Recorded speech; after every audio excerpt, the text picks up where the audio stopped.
656 day आज ये जो हमारे भाई प्रोटेस्ट कर रहे हैं इतनी देर से रेगुलेशन के लिए।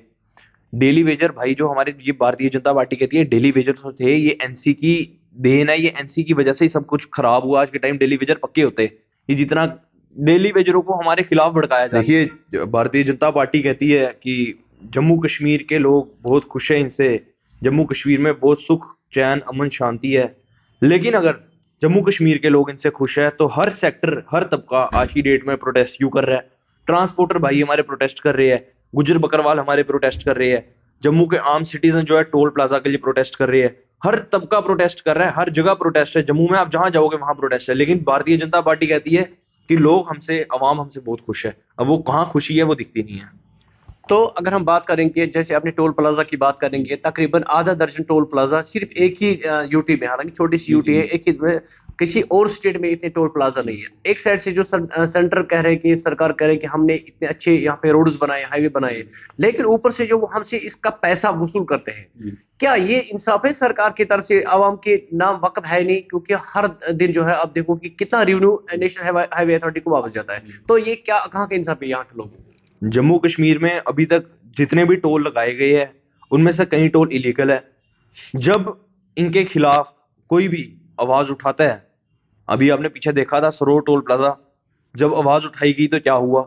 आज के टाइम जम्मू कश्मीर की आम आवाम और जम्मू कश्मीर के आम लोग और जम्मू कश्मीर का हर एक इंसान जो है वो डरता है कि वो इनके खिलाफ आवाज उठाएगा, ये उसको अंदर डाल देंगे, उसको जेल में डाल देंगे, उसकी हालत बुरी करेंगे। आज की डेट में ये कह रहे हैं अखनूर में भी नया टोल बन रहा है। इनसे पूछा जाइए इतने टोल किस बेसिस पे बन रहे हैं? क्या ये जम्मू कश्मीर के लोगों को लूटने के लिए बन रही है? क्या ये रियासत जम्मू कश्मीर सिर्फ लूटने के लिए है? जैसे पहले जमाने में जैसे जो थे अंग्रेज, वो हिंदुस्तान को लूटते थे, क्या ये वो अंग्रेज बने हैं और हम वो हिंदुस्तान है? इसका जवाब सरकार से लीजिए आप। अच्छा, आए हमने हाल ही में हमने सोचा कि जम्मू कश्मीर की जो बिजली है, इस बिजली को जो है राजस्थान तक भेजा जाए। हालांकि जम्मू कश्मीर की बात करेंगे, जम्मू कश्मीर में लोग इस वक्त जो है बिल्कुल रो रहे हैं। स्पेशली अगर हम कश्मीर की बात करेंगे, इस वक्त -5-6 तक वहां पे कश्मीर पहुंच चुका है, लेकिन हर 10 मिनट के बाद बिजली 2-2 घंटे जाती है। वहां पे लोग जो है मुसीबत में फंसे हुए हैं, लेकिन उनकी आवाज कोई सुनने वाला नहीं है। ऊपर से जो है इस पर स्मार्ट मीटर के नाम पे जो डिपार्टमेंट है, पीडी डिपार्टमेंट, वो उनको कनेक्शन काटते हैं। मतलब हर आए न आए दिन जो कोई ना कोई परेशानी। तो अगर हमारी बिजली, भारत में सबसे ज्यादा बिजली पैदावार जम्मू कश्मीर में हो रही है, तो फिर जम्मू कश्मीर के लोगों को, स्पेशली कश्मीर में, बिजली क्यों नहीं है? ये कहते हैं, देखिए ये बोल रही है कि हमने जो बिजली है वो कश्मीर से, कश्मीर की बिजली सारी जो राजस्थान को देनी है, हमने ये करना है वो करना है। पहले इनसे ये पूछे कि जो कश्मीर है जहां इस बार इतनी बर्फबारी नहीं होने के बावजूद जहां पे लाइट नहीं है, -2 -3 डिग्री टेम्परेचर चल रहा है, कितने माइनस में टेम्परेचर चल रहे हैं, लोगों के पास लाइट नहीं है, लोग लाल टैन जगाकर, लोग मोमबत्तियां जगाकर रह रहे हैं। पहले कश्मीर में बिजली दो, फिर कहते हैं कि राजस्थान में देनी है। पहले कश्मीर में तो बिजली दो, कश्मीर तक में बिजली नहीं है, आप बोलते हो राजस्थान में बिजली देनी है। ये किस तरीके की नीतियां हैं इनकी? चूंकि आप यूथ से हो, एक क्वेश्चन मेरे दिमाग में आया कि हाल ही में अगर हम देखेंगे कि आप ही की पार्टी का जो प्रेसिडेंट है डॉक्टर फारूक अब्दुल्ला साहब, उसने गुलमर्ग में gondola, Gulmarg cable corporation gondola बना। हालांकि वो पूरे वर्ल्ड में जो दूसरे नंबर पे है, सबसे बड़ा गंडोला है। लेकिन क्योंकि आप यूथ से ताल्लुक रखिए, वहाँ की जो गाइड भाई है, जो वहाँ पे टूरिस्ट को, मतलब सारा जो टूरिस्ट वहाँ पे एंजॉय करते हैं, वो तो टूरिस्ट गाइड की वजह से ही करते हैं। वो टूरिस्ट गाइड इस वक्त रो रहे हैं। हालांकि अशोक को जो बीजेपी का, वो भी वहाँ पे गए, दौर चंद्रा भी, उन्होंने उनको यकीन दिया कि हम आपकी जो है डिमांड पूरी करेंगे, लेकिन आज तक नहीं है। उनसे भी आज ये कहा जाता है कि आप भी पेड करो, यानी कि आप भी फीस भर के गंडोला में जाओ उस टूरिस्ट को लेके। हालांकि वो बेचारे जो है मजदूरी कर रहे हैं। हालांकि गंडोला में जो इस वक्त है, आपने हाल ही में सुना, 1 अरब 8 करोड़ रुपए जो है उनको इस साल जो है इनकम हुई।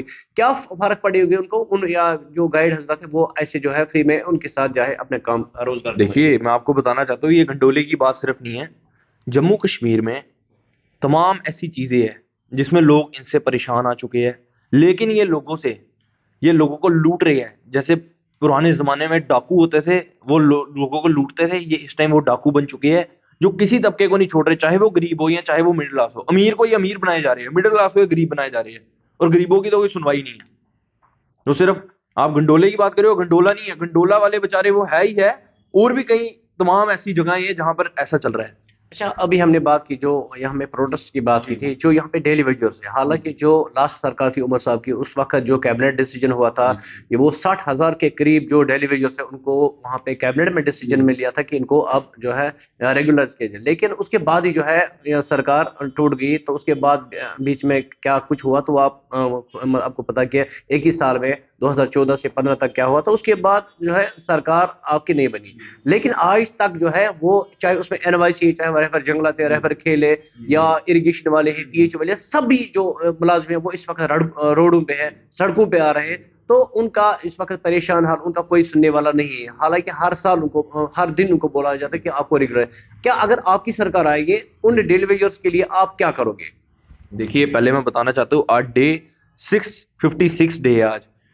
ये जो हमारे भाई प्रोटेस्ट कर रहे हैं इतनी देर से रेगुलेशन के लिए, डेली वेजर भाई जो हमारे, ये भारतीय जनता पार्टी कहती है डेली वेजर जो थे ये एनसी की देन है, ये एनसी की वजह से ही सब कुछ खराब हुआ। आज के टाइम डेली वेजर पक्के होते, ये जितना डेली वेजरों को हमारे खिलाफ भड़काया जा रहा है। लेकिन मैं बताना चाहता हूँ जितने भी व्यूअर्स है सबको, 2008 में जब हमारी सरकार आई, हमारा जितना बैकलॉग था हमने क्लियर किया। उसके बाद अगर हमारी सरकार आज भी आती है, इस चीज का आश्वासन उमर साहब ने भी दिया है, फारूक साहब ने भी दिया है कि अगर हमारी सरकार आती है हम उस बैकलॉग को फिर क्लियर करेंगे। और हमने जितने हमारे भाई है उनको उस समय रोजगार दिया जिस समय उनके पास रोजगार नहीं था, जिस समय उनके पास कोई कमाने का साधन नहीं था। हमने उस टाइम उनको हमने उनकी बाजू पकड़ी और उनको हमने रोजगार दिया, हमने उनका साधन बने पैसे कमाने के, हमने उनको डेली वेजर लगाया। आज की डेट में हमारी सरकार आती है, हम 100% उन लोगों को पक्का करेंगे। ये लोग जिनकी स्टेट में भी सरकार है, सेंटर में भी सरकार है, जबरदस्ती हैं।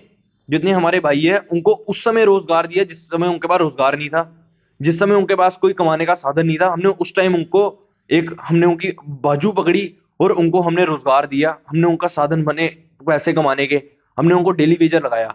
आज की डेट में हमारी सरकार आती है, हम 100% उन लोगों को पक्का करेंगे। ये लोग जिनकी स्टेट में भी सरकार है, सेंटर में भी सरकार है, जबरदस्ती स्टेट में सरकार है, स्टेट में सरकार नहीं है, जबरदस्ती सरकार वाले ये भी तक पक्का नहीं कर पाए। लेकिन हम इस चीज का आश्वासन दे रहे हैं, हम जरूर पक्का करेंगे। अच्छा, आर्टिकल 370 पे जब बात करेंगे हम, आपको कल तक हम वेट कर रहे थे दिसंबर तक के आर्टिकल 370 जो है वो लोगों के हक में आएगा सुप्रीम कोर्ट की तरफ से। लेकिन वहां पे आप लोग इस वक्त परेशान है, क्योंकि वहां भी जो है उन्होंने बोला कि टेम्पररी आज। हालांकि लोग इस पे जानने की कोशिश करते हैं, लोग जानना चाहते हैं कि अगर सुप्रीम कोर्ट के ट्रिपल बेंच ने इससे पहले फैसला दिया कि आर्टिकल 370 जो परमानेंट है, लेकिन आज वही सुप्रीम कोर्ट कहता है कि ये टेम्पररी था। तो लोगों में इस वक्त तशवीश है। तो आपकी पार्टी इस पे क्या करना चाहे, क्योंकि सुप्रीम कोर्ट का डिसीजन भी अब आगे आप आर्टिकल 370 पे क्या करोगे?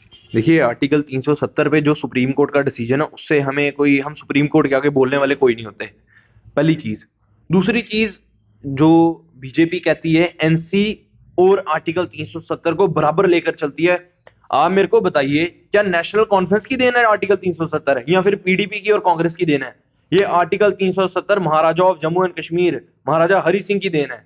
ये आर्टिकल 370 शेख साहब की देन नहीं है या फारूक साहब की देन नहीं है। ना ही इस आर्टिकल 370 का कोई कनेक्शन हमारी पार्टी के साथ है। लेकिन इसको इस तरीके से शो किया जाता है कि ये गलत आर्टिकल था। महाराजा हरि सिंह क्या, एक उस टाइम तो हिंदुस्तान पाकिस्तान की बात ही नहीं थी। महाराजा हरि सिंह ने ये इसलिए बनाया ताकि जम्मू कश्मीर के जो लोग हैं उनकी जो नौकरी है वो उन तक रहे, ताकि उनकी जो जमीनें हैं वो उन तक रहे, नहीं तो जो पंजाब हिमाचल के लोग हैं उसको खा जाएंगे।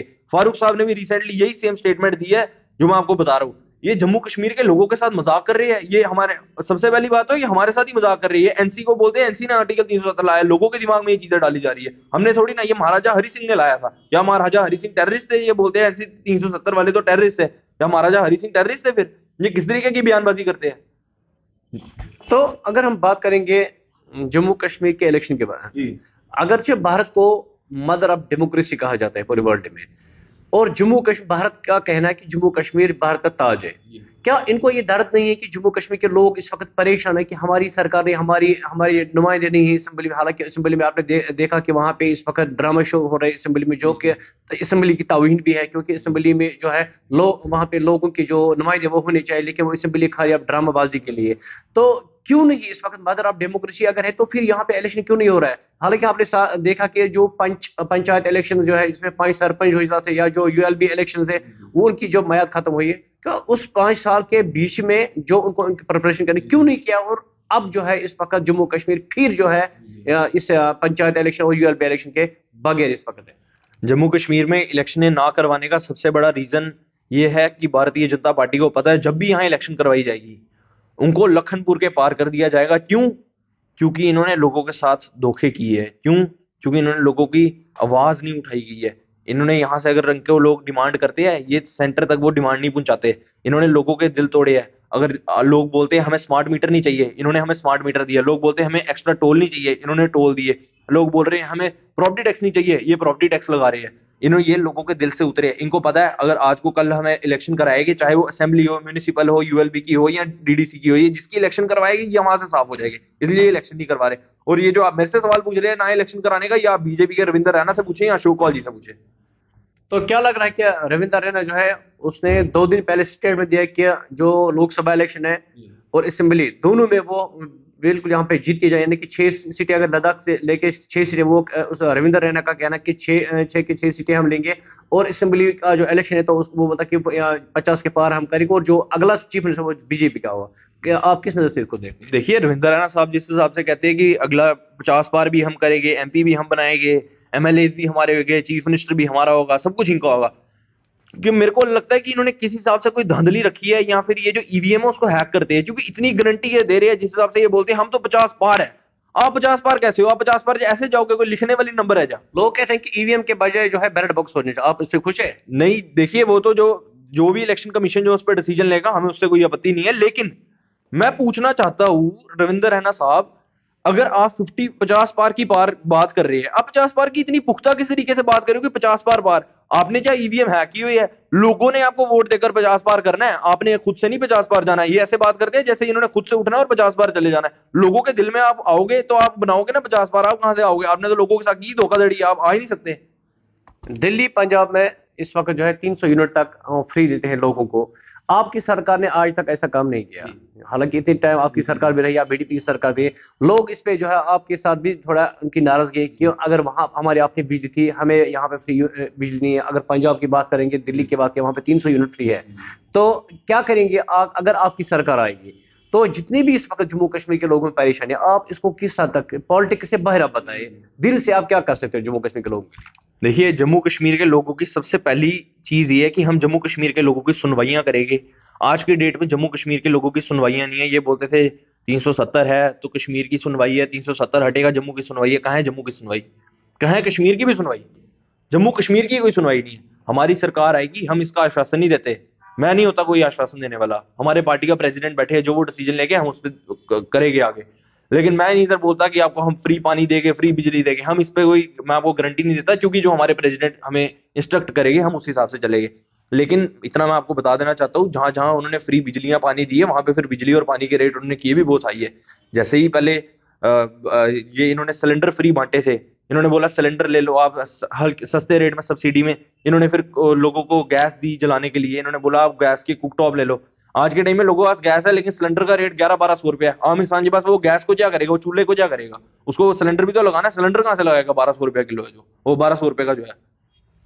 तो ड्रग्स की हम बात करेंगे। आपने देखा कि रिसेंटली जो है जम्मू कश्मीर में ड्रग्स का इतना यहाँ पे रुझान बढ़ गया है कि आम लोग, चाहे उसमें हमारे पेरेंट्स है, चाहे सोशल एक्टिविस्ट है, चाहे हमारे उलमाए कराम है, या बड़े बड़े जो हमारे समाज में या इज्जत हो गए, वो परेशान है कि अचानक 2-3 साल के बीच में ये ड्रग्स कहाँ से हुआ। हालांकि इससे पहले क्यों नहीं होता था। अब जितना भी यहाँ एज पर गवर्नमेंट सर्वे अगर हम देखें कि जितना डेवलपमेंट यहाँ पे जम्मू कश्मीर में होने लगे, जितने यहाँ पे खुश लोग हैं आर्टिकल 370 के बाद, तो आज फिर ड्रग्स क्यों है और कहाँ से आता है ड्रग्स? देखिए ये जो आप सवाल मेरे से पूछ रहे हैं, ये आपको भारतीय जनता पार्टी से। ड्रग्स की हम बात करेंगे। आपने देखा कि रिसेंटली जो है जम्मू कश्मीर में ड्रग्स का इतना यहाँ पे रुझान बढ़ गया है कि आम लोग, चाहे उसमें हमारे पेरेंट्स है, चाहे सोशल एक्टिविस्ट है, चाहे हमारे उलमाए कराम है, या बड़े बड़े जो हमारे समाज में या इज्जत हो गए, वो परेशान है कि अचानक 2-3 साल के बीच में ये ड्रग्स कहाँ से हुआ। हालांकि इससे पहले क्यों नहीं होता था। अब जितना भी यहाँ एज पर गवर्नमेंट सर्वे अगर हम देखें कि जितना डेवलपमेंट यहाँ पे जम्मू कश्मीर में होने लगे, जितने यहाँ पे खुश लोग हैं आर्टिकल 370 के बाद, तो आज फिर ड्रग्स क्यों है और कहाँ से आता है ड्रग्स? देखिए ये जो आप सवाल मेरे से पूछ रहे हैं, ये आपको भारतीय जनता पार्टी से पूछना चाहिए, भारतीय जनता पार्टी के लीडर से पूछना चाहिए। आज की डेट में आप देखिए जम्मू का कोई कोना बताइए जहां ड्रग्स नहीं है। जम्मू कश्मीर के यूथ को ड्रग्स में तबाह किया जा रहा है। अकेली वाहिद नेशनल कॉन्फ्रेंस एक ऐसी पार्टी है जिसने वादा कमेटी बनाई, वॉर अगेंस्ट ड्रग अब्यूज, जिसमें हम ड्रग्स के खिलाफ आवाज उठाते हैं। हमारी पार्टी जो है वो चाहती है कि यूथ जो है वो ड्रग्स से दूर रहे, यूथ जो है वो बेड़ा गर्क नहीं हो यूथ का। ये जो भारतीय जनता पार्टी है ये चाहती है जितना भी ये अगर देखिए, अगर इतना ड्रग्स है, आपके पास इतनी पावर है, आपके पास इतनी पुलिस है, आपको क्यों नहीं पता लग रहा इतना ड्रग्स कहां से आ रहा है? हर एक बंदा कंज्यूम कर रहा है, उनको आदतें कौन लगवा रहा है? ये देखना चाहिए आज के टाइम में। इनकी सरकार है, ये बोलते हैं हमारी सरकार है, हम ये करेंगे, हम वो करेंगे। 50 बार छोड़िए, पहले यूथ को बचाइए। आपने तो यूथ का बेड़ा कर दिया है। क्या मैसेज रहेगा आपके जम्मू कश्मीर के लोगों को? जम्मू कश्मीर के लोगों को मेरा ये मैसेज रहेगा, ना ही सिर्फ जम्मू कश्मीर के, हर किसी, जम्मू कश्मीर लद्दाख को मैं एक ही देखता हूँ, जितना भी ये मेरा मैसेज रहेगा कि जब भी असेंबली इलेक्शन यहाँ पर हो, अपना जब भी आप कैंडिडेट चुने, ऐसा कैंडिडेट चुने जिसने आपका काम किया हो। पार्टी के चिन्ह देकर वोट ना दे। देखिए, कहीं गांधीनगर के या कहीं एरियो के एमएलए पहले रहे हुए हैं, कहीं कभी वो मीडिया को टट्टू कहते हैं, ऐसे गलत शब्दावली यूज करते हैं, कभी वो आम इंसान की बेइज्जती करते हैं, सॉरियां मांगने में उनको दिक्कतें है। ऐसे एमएलए अगर आप वापस उनको एमएलए बनाओगे, तो ऑब्वियस सी चीज है, जब आप उनके पास डिमांड लेके जाओगे, आपकी डिमांड को भी पूरा नहीं करेंगे, क्योंकि ये ऐसे घमंडी लोगों को अपना एमएलए ना बनाए, अपना म्यूनिसिपल कॉर्पोरेटर ना बनाए। उन लोगों को कॉर्पोरेटर बनाए जो डिजर्विंग है, और कैंडिडेट देखकर और फिर पार्टी देखकर वोट दे।